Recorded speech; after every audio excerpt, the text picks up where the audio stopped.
All right, ladies and gentlemen, welcome to my first ever full card builder video. This is going to be for UFC 306, which is going to be taking place at the Sphere September 14th on, yes, Mexican Independence Day. Dana White and the UFC have already been very adamant. The debut of the Sphere is going to be a huge decked out card. So that's exactly what we did with this one. I built the entire early prelims, and then an entire main card. I'm going to go through every single fight, and let's hop right into this thing, guys. So first, we know the UFC is going to deck this out with fighters representing Mexico, right? I mean, that's just what Dana White and the company have already said. It would just make sense on this day to give these fighters the spotlight and the opportunity. So keep that in mind as we progress through the video. But here we go. First fight of the night. We have Matt Schnell and Jesus Aguilar. Now, you might be asking, why am I going with this matchup? Well, when I take a look at Jesus Aguilar, this is a guy that's coming off a win against Mateus Mendicona, Shannon Ross. Like, he's had a couple wins, but we're at that kind of that point in time where the flyweight division's not very deep inside the UFC. And once you beat kind of a couple guys and you get a little bit of a streak going inside that top 15 to top 10 range, is usually a little bit of I wouldn't say a huge step up in competition compared to the top 10 in the flyweight division, considering it's a very thin division. Overall, I think this is a fun matchup. I think Jesus Aguilar, we get to kind of find out what he is. He's been in some scraps. He knocked out Shannon Ross with a nasty overhand, goes in there, gets a decision win back at UFC Mexico for the fight night. And Matt Schnell's a guy coming off a loss to Steve Erceg, right? He's looking to get back in the win column. He has a late ranking next to his name. This is a perfect matchup to see, one, what Jesus Aguilar is about, and also give Matt Schnell an opportunity to show out if he comes ready to go. And I think that this would be an absolute firefight to start what would be a crazy card at the Sphere. Moving on. Our next fight, we have Yasmin, I can never pronounce her last name, versus Angela Hill. Now, Yasmin's someone who also fought back at, the Mexico City card. This timeline seems to line up perfectly for a lot of the fighters that fought on that Mexico City card, right? I know some of them may want to be active a little bit before. This just seems like a pretty good turnaround time, right? We just had 300. This is a few months away. I'm sure the fighters took a little bit of time off after that card. That was back in February.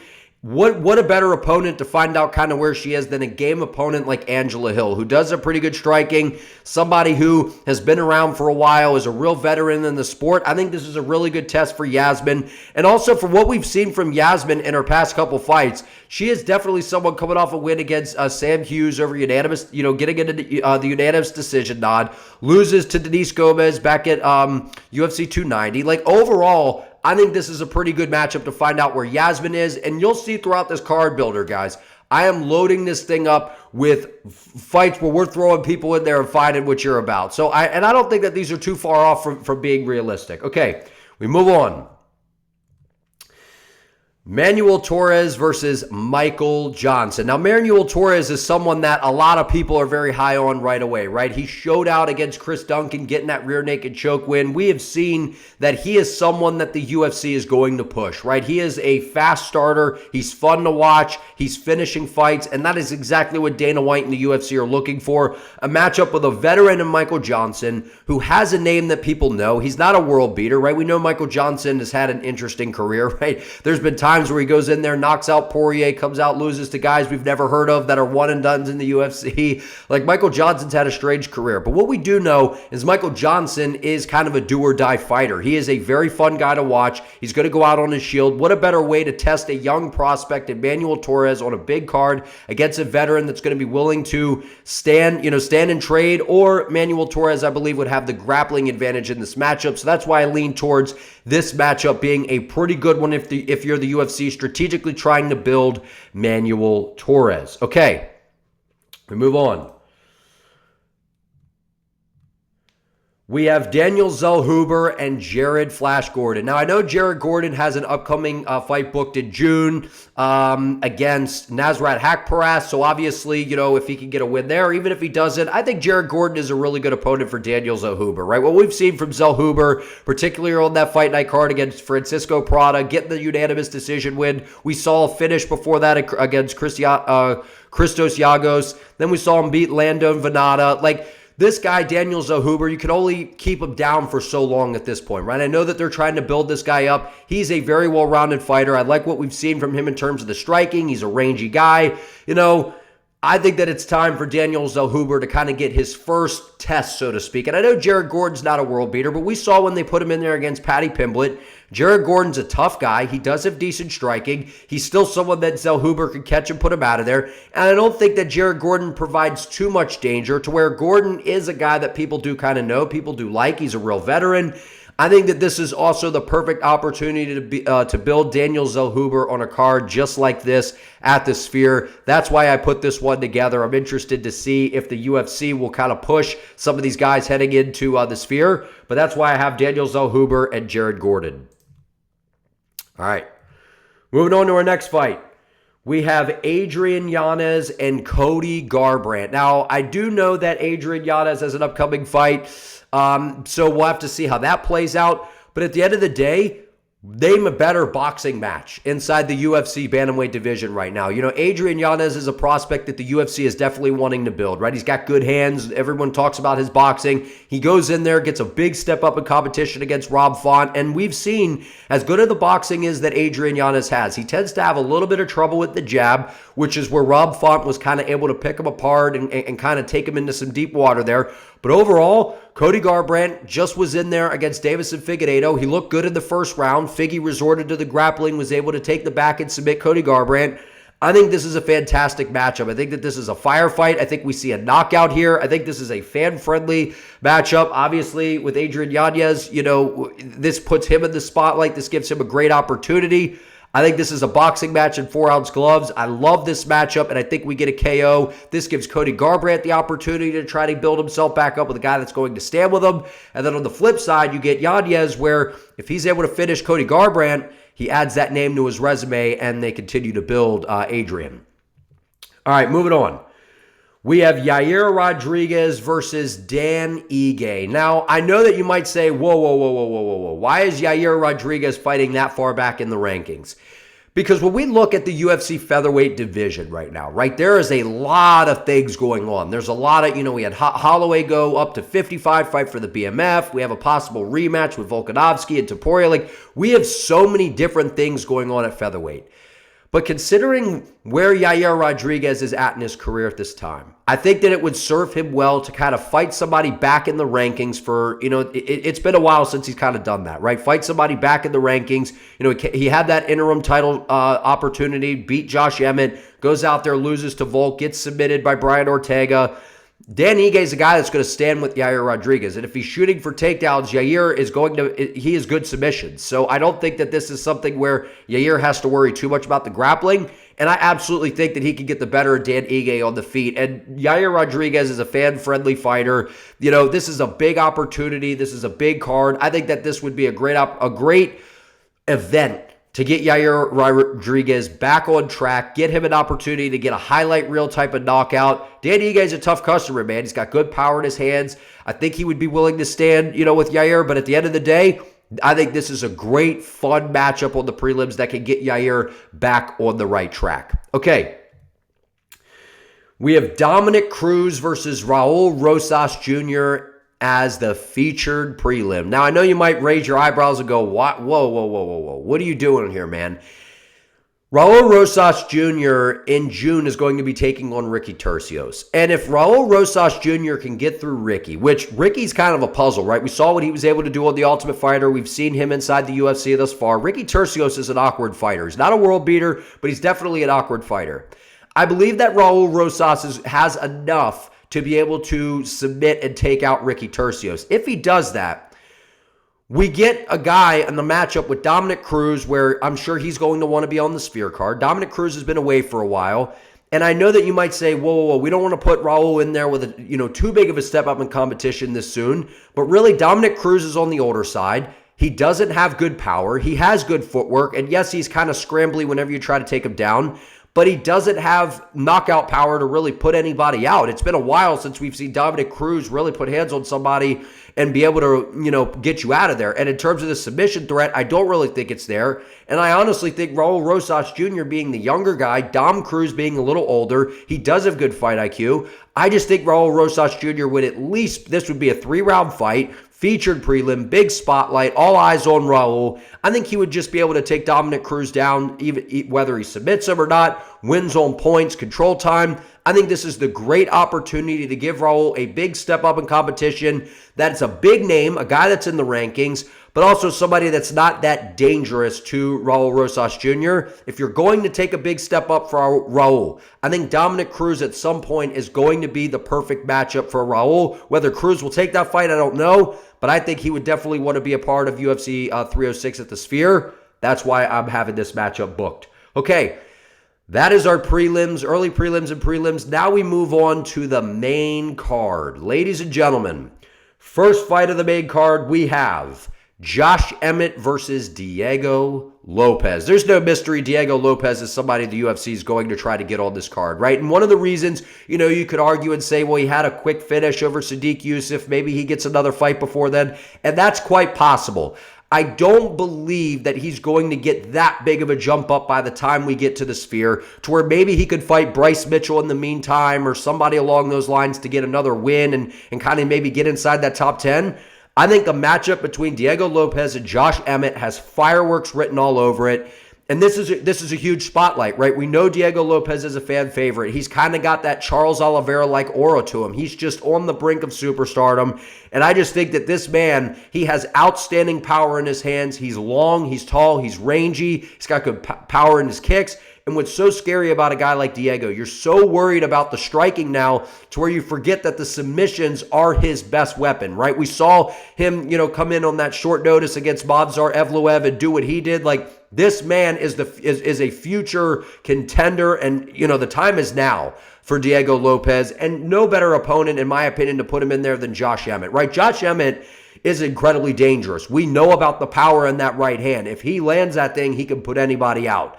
But Josh Emmett's incredibly one-dimensional. While he does have decent takedown defense, while he is kind of more of a wrestler type of guy, he's not a particularly good striker. And as good as power as Josh Emmett does have in that right hand, he doesn't have a very good striking variety. So outside of Diego getting viciously knocked out with a right hand, I think he absolutely runs through Josh Emmett. And I think that he would play this very smart. And we know Diego Lopes likes to start the fight fast. I think he would start by beating up that lead leg of Josh Emmett, getting inside, keeping that high guard, countering the overhand of Josh Emmett, getting on the inside and just finishing him with those good short uppercuts on the inside like we've seen him do in his past 2 fights, especially his last time out against Sadiq Youssef. Those uppercuts in tight, man, they were nasty. And then this is also an opportunity for Emmett. I mean, obviously this would be about building Diego Lopes, but if Josh Emmett can go in there and stop the hype train of Diego Lopes, we've seen what happens if you're that guy who risks your ranking for this up-and-coming guy who's got all the hype behind him. This could be a big opportunity for Emmett to possibly get another title shot or be right up on the brink of getting another opportunity at the 145-pound title before maybe he retires because he's a little later in his career. I think this is the perfect opponent to give Diego Lopes in a super fun potential, performance of the night type of thing with Josh Emmett. Okay, moving on.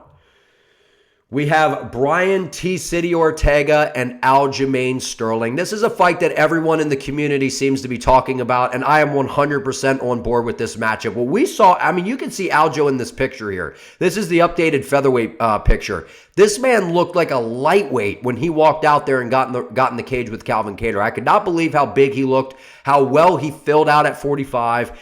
And he just looks like a problem. He had the same exact output that he had down at 35. He just was doing it at 45 with more power, more strength, and that just seems like a total nightmare to me. Now, when we talk about a guy like Brian Ortega, he's definitely confident coming into a fight like this because Ortega just submitted Yair Rodriguez. We haven't really seen that, right? Brian Ortega, incredibly durable. He can absolutely take a beating. He can give one, and he has some of the best submissions inside of the UFC, right? When we talk about jiu-jitsu inside the UFC, Brian Ortega is one of those guys that you look at and go, he's him. He's one of those guys that has outstanding submission skills. We know about, the nickname T-City. He's got outstanding triangles, outstanding guillotines, to where if Aljamain Sterling wants to come forward and play this grappling wrestling game, take him down, hold him down, try to take his back, I don't think Aljo would be able to submit Brian Ortega. But if he did, if Aljo goes out there and can beat Brian Ortega and especially submit him, he would get a title shot after this opportunity, because Brian Ortega's in the top 5. Aljamain Sterling just absolutely dismantled and dominated Calvin Kattar. Now, granted, Kattar was coming off a long layoff, but still, incredibly impressive performance against Aljo. And we know that Brian Ortega, and same goes for Ortega, if he could go out there and beat Aljamain Sterling, it's a former 135-pound champ, I think that justifies maybe another title shot for Ortega, not submitting Yair Rodriguez, going out there beating Aljamain Sterling. I think that he would be next in line for a possible title opportunity. This is an absolutely crazy fight, because the question marks coming in is on the feet, maybe you give Brian Ortega a little bit of the advantage in terms of the boxing. In terms of the kicks, I give that to Aljo. And when you talk about the grappling, you talk about some crazy scrambles and some crazy things going on here, and a 3-round fight to where these guys don't really have to worry about the cardio. This is an outstanding matchup. I hope the UFC can put this one together for the Sphere. Okay, moving on. Brandon Moreno versus Amir Albazi. Now, I know that some people are going to go, whoa, Brandon Moreno said he wants some time off. The Sphere is the perfect return opportunity for Brandon Moreno. And, I know Brandon Royval, he's kind of, sitting in the wing now waiting for possible, maybe he gets the next title shot because he just came off a win over Brandon Moreno. We see Steve Erceg taking on Alessandro Pantoja, at 301.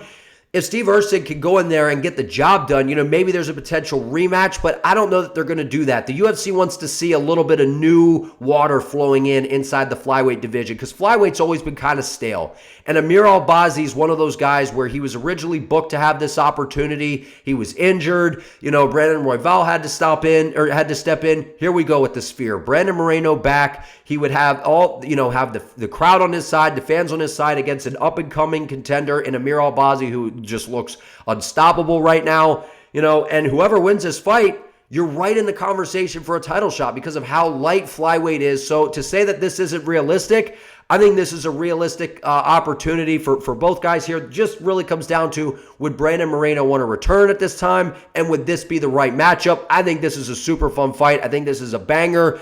And one of the reasons I really like it, Brandon Moreno is a fan favorite. He takes out Amir Albazi, he definitely is getting another crack at the title. And then if Amir wins, he's getting a crack at the title as well. So get this fight back on the books. Put it on the Sphere. Love this matchup. Okay, now we move on to the co-main event. So this one may be a little bit questionable depending on what happens here, because we know that this is headlining the Ultimate Fighter right now, and that is Alexa Grasso versus Valentina Shevchenko, the trilogy. Ladies and gentlemen, I know that many people might say there's a good possibility that this could headline its own pay-per-view. But I think when we look at this matchup, I understand just what happened with the Ultimate Fighter with Conor and Chandler and kind of what's going on with the Ultimate Fighter here. This is a really great fight. I think outside of Yan Xiaonan and Zhang Weili, which we just saw at UFC 300, I think this is the second best female fight behind that one. The UFC is going to get this one back in the books before year's end, I would like to believe. I'm not sure it's necessary. It could headline, but if you throw this on the Sphere to just add to the, fuel to just what is going to be a crazy night and a crazy card that the UFC is going to try to stack, I think that this, being a co-headliner, this is the perfect fight to do it. And I know the argument could be like they should have their own card, and that's fair. But I think if you want the most pop you can find, because typically the Ultimate Fighter, those coaches are going to face off in a main event. But if there's ever the time to make an exception, it's this one. Adding this to the Sphere, making this on the card, making this the co-headliner. I think this is an outstanding fight. We've seen this already. These two match up very well together. Valentina has outstanding striking. Alexa Grasso's striking is improving the grappling advantage that Grasso has seemed to have. But Shevchenko's been making some improvements. We have the Ultimate Fighter, the build-up. I think this is a great matchup. Throw it on the Sphere. I like it. Now, you might say, Jake, why is this not the headliner? It's because there's a fight that has now came to our attention following UFC 300's BMF title fight. And that is the 145-pound strap being on the line and Max Blessed Holloway getting an opportunity to finally fight for the featherweight strap again against somebody other than Alexander Volkanovski, taking on who I think is one of the best 145-pound fighters and one of the most complete fighters in the history of the UFC. Honestly, Ilia Topuria, if you could build a fighter that's well-rounded, that has it all, it seems to be this guy. And I know that I've said in my videos, I would love to see Max stay at 55 and all these different things. I really think the UFC is going to book this. And you can make the argument and say Volk's going to get an immediate rematch. I think Volk should get the rematch considering what he's done.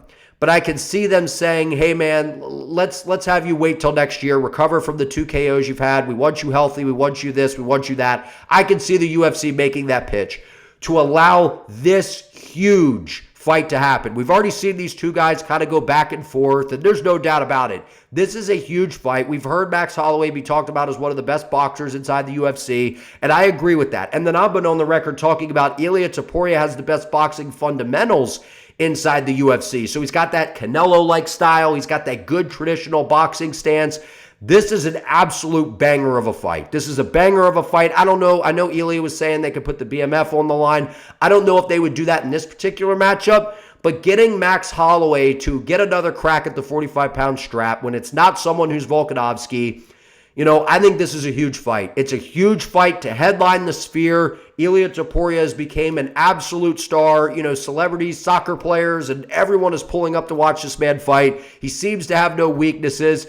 Let's find out who the best boxer is in the UFC. Let's do Ilia Topuria versus Max Blessed Holloway. I think this fight, it'd be 5 rounds. This is an unbelievable fight. Seeing Max go back to 45, the hype that he has now considering the knockout of Justin Gaethje. My only thing is, I just think it's crazy that Holloway would go up, do everything that he just did to build, to get up to a 55-pound frame and then to go back down. But at the end of the day, money talks, crazy fights talk. Max Holloway has entertained this. Ilia has entertained this. This is the fight to make. I think that this is one of the biggest fights they can make inside the UFC right now. I think it's very realistic for the Sphere. Book it. UFC 306, the Sphere. Ladies and gentlemen, if you enjoyed my first ever full card builder video, give it a like, comment your thoughts down below, subscribe to the channel if you have not already. Help your boy out. I appreciate you all. See you next time.